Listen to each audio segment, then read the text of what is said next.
Ce matin, on vous présente un gala de boxe à venir et on a nul autre que l'organisateur et Francine Tetou, un boxeur de la région qui va participer au gala, bien sûr. Bienvenue à l'émission. Merci d'être de passage à TVDL. On va commencer avec toi, Michel. Je voudrais savoir, c'est le deuxième gala, donc on peut considérer que le premier gala avait eu un certain succès. Oui, on avait eu un beau succès, le premier gala. Écoute, c'est notre deuxième. On appelle ça Impact 2. Autrement dit, on a donné comme une série un petit peu à, notre, à nos galas.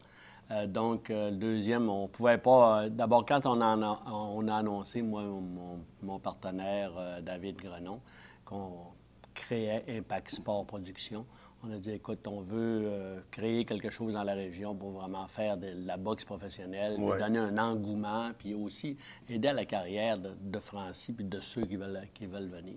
Donc, le premier a été un beau succès. On récidive avec le deuxième, puis il va y en avoir un troisième. C'est ça, C'est ça sûr. va Ça poursuivre va comme ça. continuer, c'est certain. Donc, de plus en plus dans la région, on va voir de la boxe professionnelle. On devrait en voir régulièrement. Écoutez, nous, le projet, c'est d'en faire au moins 2 à 3 par année. Ça, c'est notre deuxième cette année. Normalement, on devrait récidiver à l'automne en conséquence. Donc, il y a un intérêt dans la région. Il y a encore. Bien, je pense que les gens ont vraiment, au premier gala, on a au-dessus de 800 spectateurs. Écoute, on a dit, oui, il y avait un bel engouement.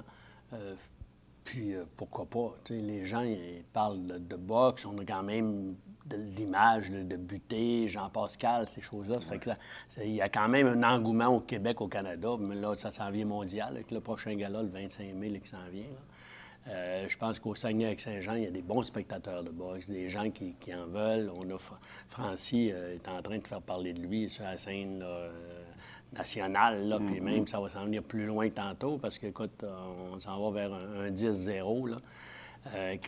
Je pense qu'on ne peut pas passer à côté puis donner là, aux gens de la région là, un petit peu là, ce qu'ils veulent voir, puis on va leur donner, on va leur en donner. Fait que c'est un vrai beau gala de boxe qu'il va avoir. Je pense que ça va être, oui, je pense pas, ça va être un beau gala de boxe parce qu'on a quand même 4 combats professionnels Ouais. avec 3 boxeurs de la région. Maintenant, là, on a Francine Tétou en finale sur un 8 rondes.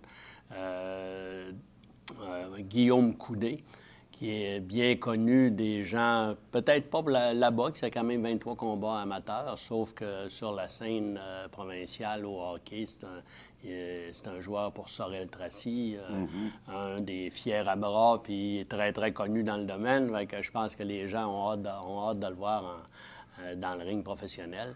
Puis John Gonzalez, qui est un boxeur originaire de Jonquière, s'est toujours entraîné au Club olympique de Jonquière. Excellent amateur. Il a combattu avec Francis à plusieurs reprises également. Il fait son deuxième combat professionnel contre un gars de la région également dénommé Steve Lantagne, qui vient du côté du lac, lui. Ça fait que c'est deux bonhommes avec une fiche de 1-0. Fait que, chacun, il n'y en a pas un qui veut perdre, qui va avoir une tâche à sa fiche. Ça devrait être très intéressant également. Fait que c'est les boxeurs à surveiller. Oui. Pour l'occasion, pour la deuxième édition, il y a plus de place aussi pour accueillir une plus grande quantité de spectateurs. On s'est aperçu qu'au premier gala, écoute, on a quand même un prix populaire qui est 25 $. Puis c'est ça qui a été vendu. Les gens, je pense que c'est populaire. C'est pas pour rien qu'il s'appelle populaire. Ça fait qu'on a dit, on a créé un 150 places de plus pour ces gens, pour ce prix populaire-là. Puis en même temps, on a réorganisé un petit peu notre salle en disant il y a les tables VIP, c'est quand même, c'était beaucoup sollicité. On a dit, au lieu d'avoir 22 tables, on a fait de la place un petit peu là, pour dire on a plus de tables VIP en conséquence. OK. Fait que la salle est réaménagée, ça donne 150 places de plus, puis on espère accueillir 1000 spectateurs comme il faut. Ça a lieu le 3 mai. Ça a lieu en fin de semaine. Ben, cette semaine, C'est en vendredi. fait. Vendredi cette semaine. Il ne faut pas l'oublier. Il ne faut pas passer tout droit. C'est vendredi cette semaine à compter de 19h. À compter de 19h, c'est à quel endroit exactement? C'est à l'aréna de Lucac qu'on appelle. Fait que, à compter de 19h, les combats amateurs commencent. Puis à 21h, les professionnels vont être là. Donc, à ne pas manquer, parlant des professionnels, Francis, tu es parmi nous ce matin. Écoute, je voudrais savoir, ça fait combien de temps que tu fais de la boxe exactement? Ça va faire 13 ans, là, des fois. Maintenant, je le sais, ça fait 13 ans qu'on est en équipe ensemble puis qu'on est actifs, là.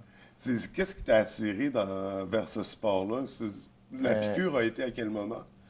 Moi, j'ai fait beaucoup de sport étant plus jeune. J'étais dans le basketball pendant 8 ans. Puis, on remarque beaucoup, les gens qui font de la boxe ont fait beaucoup de basketball aussi. Ça pratique la coordination de mouvement. Donc, moi, j'étais dans le basketball, sport d'équipe. Notre équipe n'était pas tellement forte. On rivalisait pas contre l'équipe à l'extérieur. Donc, je me suis tourné plus vers un sport individuel. Je me disais, si j'ai à perdre, bien, je perds. C'est par rapport à mes performances dans le ring. Puis si je gagnais, bien, je récoltais aussi les bons côtés de la médaille aussi. Donc, en essayant un sport individuel qui reste quand même collectif, puisqu'on est une équipe, on s'entraîne ensemble, puis on est deux à travailler ensemble. Ça s'est avéré que ça a été une réussite, donc j'ai poursuivi vers ce sport-là. Puis là, justement, vers un sport qui te va très bien, visiblement, parce que 9 victoires, 0 défaites, c'est une très belle fiche. Je pense que de plus en plus, on va entendre parler de toi. Le vendredi, ton 10e combat, est-ce que ça met une certaine pression?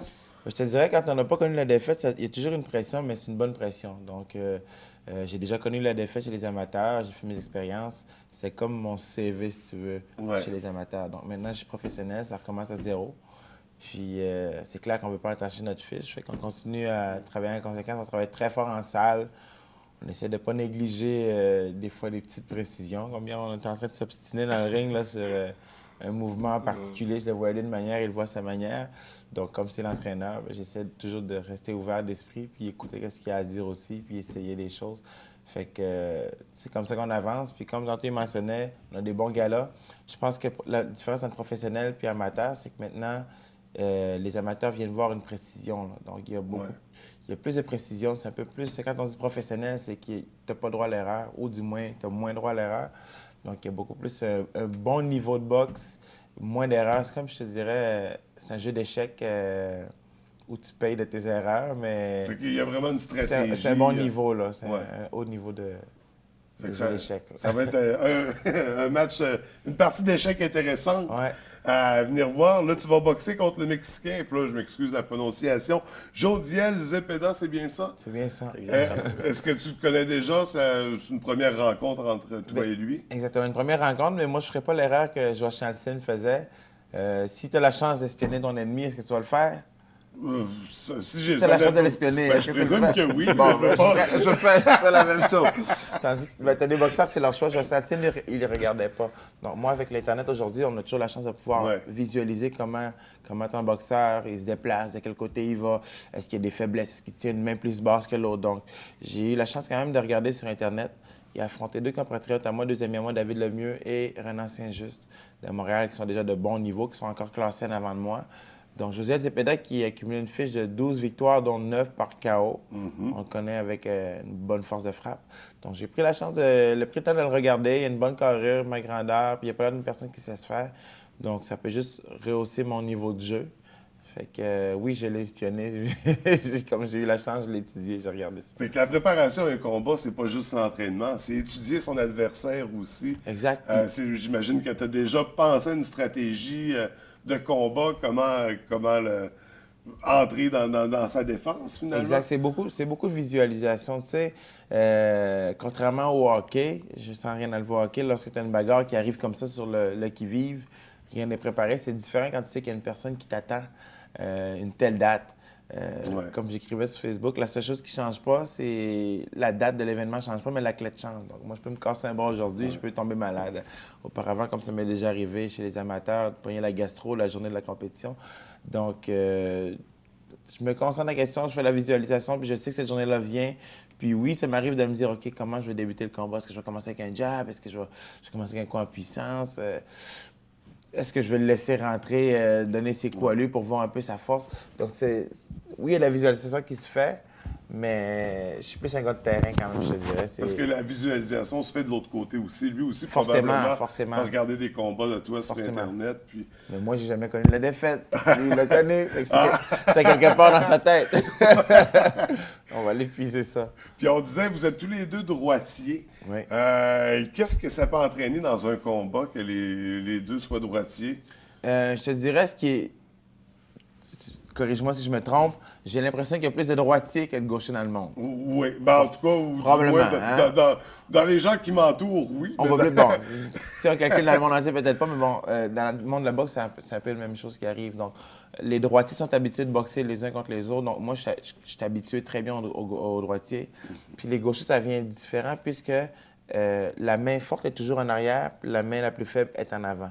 Donc, si nous, on se bat droitier-droitier, on va se retrouver que ta main, Ouais, tu vois, on se retrouve Ça comme... va balancer. Ça va balancer. Tandis que si tu te bats contre un gaucher, vous vous retrouvez comme être devant un miroir. Ouais. Donc, il faut que tu passes par-dessus l'autre. Comment je veux dire? Ah, On se retrouve ouais, comme ça. Il c'est- faut que je passe par-dessus toi pour pouvoir t'avoir.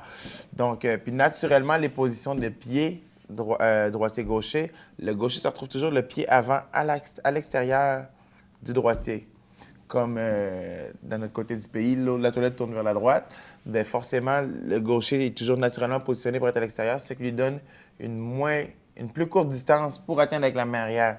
Donc, nous, les droitiers, il faut toujours combattre contre ça pour se retrouver à l'extérieur. Puis c'est pas naturel, mais c'est faisable, il faut forcer dans le sens qu'on... Puis d'autant plus les gauchers, étant donné qu'ils sont habitués de boxer contre quelqu'un de Exactement, droitier. exactement. Là, que ça retrouve contrairement au droitier, là, que ça ouais. retrouve contre un autre gaucher, un des deux gauchers se retrouve vraiment complètement perdu. Ah, c'est quand même intéressant. Ouais. C'est Des stratégique. détails, c'est ça qu'on... C'est des détails qu'on ne sait pas. C'est pour ça que je te dis que le niveau est élevé. Ouais. C'est un haut niveau de jeu d'échecs. Puis les amateurs, ceux qui connaissent bien la boxe, vont chercher à percevoir ça. Tandis qu'il y en a d'autres qui vont peut-être être plus impressionnés par la vitesse puis la puissance qui est donnée avec l'énergie dans l'événement. Ben écoute, Ou il y a sûrement des amateurs de combat aussi qui veulent voir du sang. Ben ouais. Avec une bonne bière. Il y en a toujours ça dans presque tous les sports, hein, Exact. ces amateurs-là. Donc, ça, c'est pour la boxe. J'aimerais savoir aussi, tu t'impliques à d'autres niveaux. Tu n'es pas seulement, tu es un boxeur, puis tu es de la région, on est bien fiers, mais tu t'impliques aussi dans d'autres aspects, entre autres Raid Saguenay, qui est un organisme qui vient en aide à ceux qui sont atteints de la leucémie, je crois bien. Non, c'est Non, l'épilepsie. de l'épilepsie. Exact. Pardon, de l'épilepsie. Un gros La lapsus. leucémie, on peut les aider aussi. Si Oui, nous oui. contactent, on va... Qu'est-ce que tu fais exactement au sein de l'organisme? Écoute, au sein de l'organisme, je participe au RAID. Je fais partie de l'équipe élite, donc je vais déployer l'énergie pour dans le fond, l'événement en question, pour ramasser des fonds, pour aider les gens atteints de l'épilepsie. Donc souvent ces situations-là, comment je peux dire ça, les gens atteints d'épilepsie sont plus proches de nous autres, parfois même qu'on le sait. Là, je le fais pour aider. Ouais. Puis, comme du hasard, on a une boxeuse avec nous qui a été atteinte de l'épilepsie. C'est arrivé une crise d'épilepsie dans sa vie. Par la suite, elle a pu quand même continuer à boxer. Puis, dernièrement, on a fait un événement, notre dernier Impact. Elle devait boxer sur cette carte-là aussi. Puis, le médecin en question, il a posé la question tout bonnement, est-ce que vous avez déjà fait l'épilepsie? Elle a dit oui. Bien, il a révoqué sa licence de boxeuse pour sa carrière. Donc, autrement dit, elle ne peut plus boxer. OK, le risque est trop élevé, vraiment.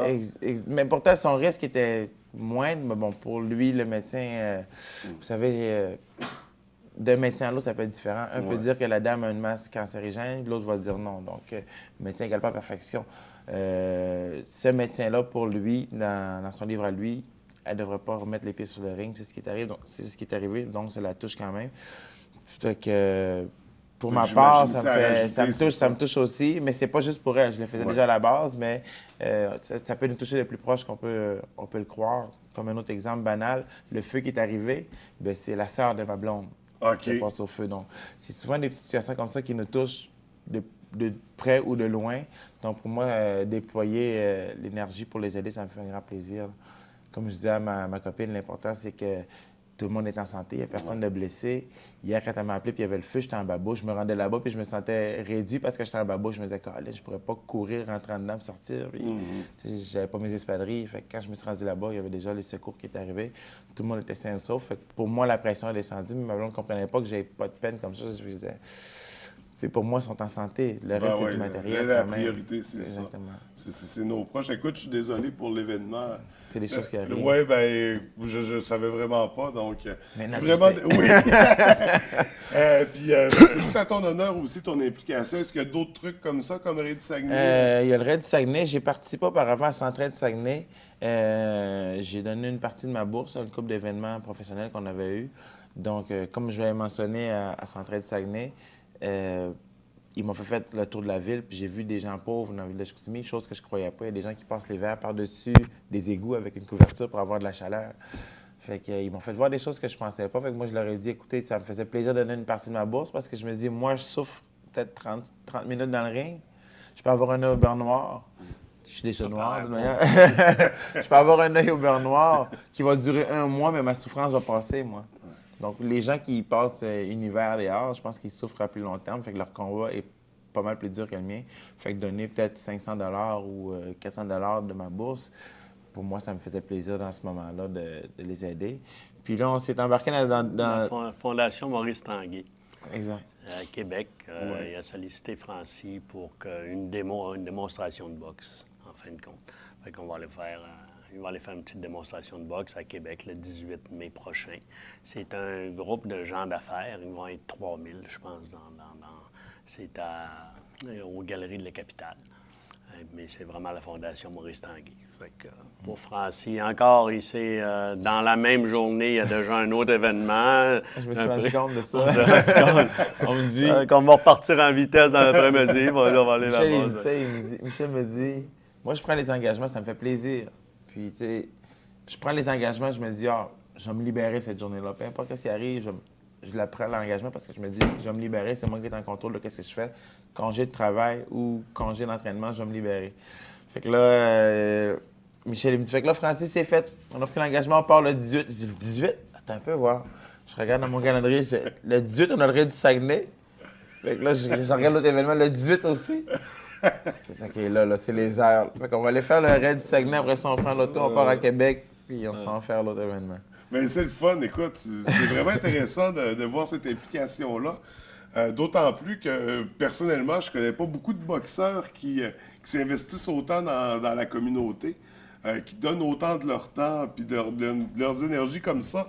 C'est vraiment chapeau, puis c'est le fun à voir, cette implication-là.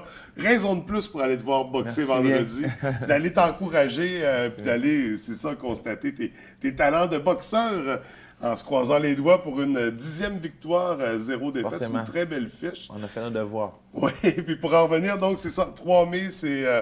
on a parlé, les billets, on peut se procurer de quelle façon? Écoute, JCM à Chicoutimi, sur la rue Racine. On en a également au Club de boxe Chicoutimi, 129 Jacques-Cartier-S. Chez Omar Douer, à Arvida, avec mon ami David Grenon, mon partenaire. Puis le centre fitness sur la rue Saint-Dominique à Jonquière. Les billets coûtent prix populaire 25 45 balcon avec siège réservé, VIP 60 puis il reste encore quelques tables à 500 à vendre VIP. Pour 6 personnes. Pour 6 personnes. 6 personnes, mais les enfants sont on peut toujours s'arranger. Il y a toujours moyen de s'arranger un peu. Donc, très abordable, ça vaut la peine. Des athlètes d'ici qui s'impliquent ici aussi. Donc, toutes ces bonnes raisons pour aller voir le gala vendredi.